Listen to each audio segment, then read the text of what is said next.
Hello दोस्तों, आप सभी का स्वागत है हमारे YouTube चैनल पर। तो दोस्तों, आज हम लोग कक्षा 8 का हमारे आदर्श से पाठ 5 को पढ़ेंगे। हमारे पाठ का नाम है समुद्रगुप्त। तो आज हम लोग इस पाठ का प्रश्न उत्तर देखेंगे। तो चलिए देखते हैं। सबसे पहला प्रश्न दिया गया है कि समुद्रगुप्त कौन था। तो इसका उत्तर है समुद्रगुप्त चंद्रगुप्त प्रथम का पुत्र था। प्रश्न दूसरा है समुद्रगुप्त की विजय यात्रा को मुख्य उद्देश्य क्या था। तो इसका उत्तर है समुद्रगुप्त की विजय यात्रा का मुख्य उद्देश्य भारत में राष्ट्रीय एकता की स्थापना करना था। अगला देखते हैं। प्रश्न नंबर 3, समुद्रगुप्त की विजय का संक्षेप में वर्णन कीजिए। तो इसका उत्तर है समुद्रगुप्त ने भारत की राष्ट्रीय एकता की स्थापना हेतु विजय यात्रा आरंभ की।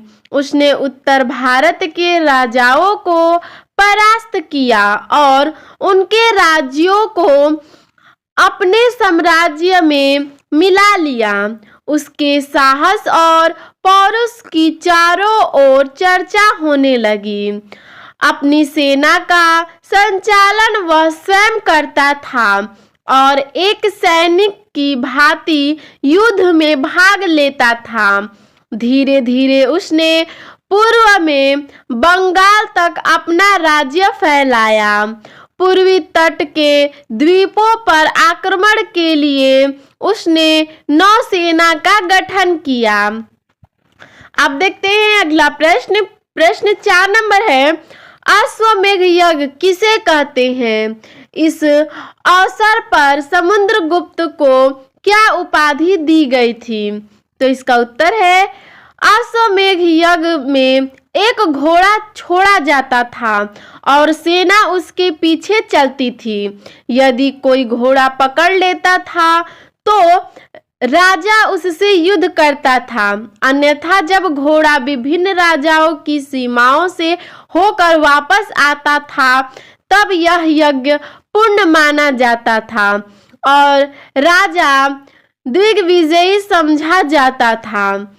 इसे ही अश्वमेध यज्ञ कहते हैं। इस अवसर पर समुद्रगुप्त को महाराजाधिराज की उपाधि दी गई थी। ठीक है।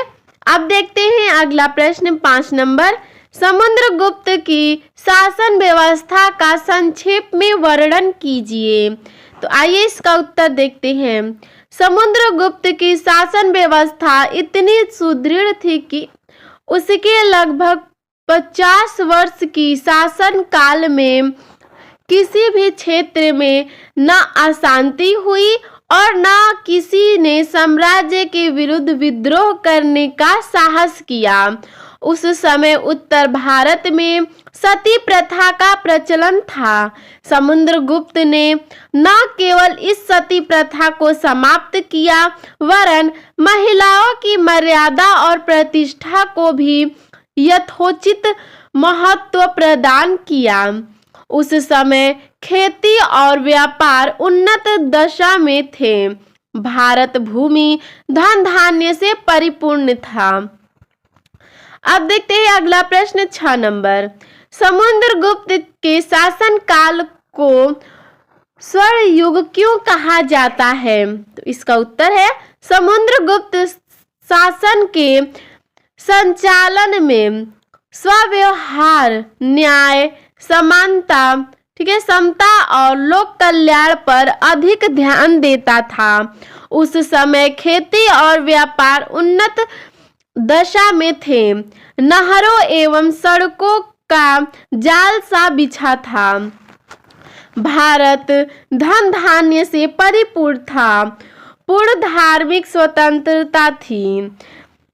समुद्रगुप्त की उदारता की प्रशंसा बौद्ध भिक्षु भी करते थे। अतः समुद्रगुप्त के शासन काल को स्वर्ण युग कहा जाता है। तो दोस्तों इसमें इतना ही प्रश्न उत्तर था। अगर आप और भी वीडियो देखना चाहते हैं तो आप डिस्क्रिप्शन में जाकर प्लेलिस्ट में देख सकते हैं। और दोस्तों आपको हमारा यह वीडियो कैसा लगा हमें कमेंट में ज़रूर बताइएगा। धन्यवाद।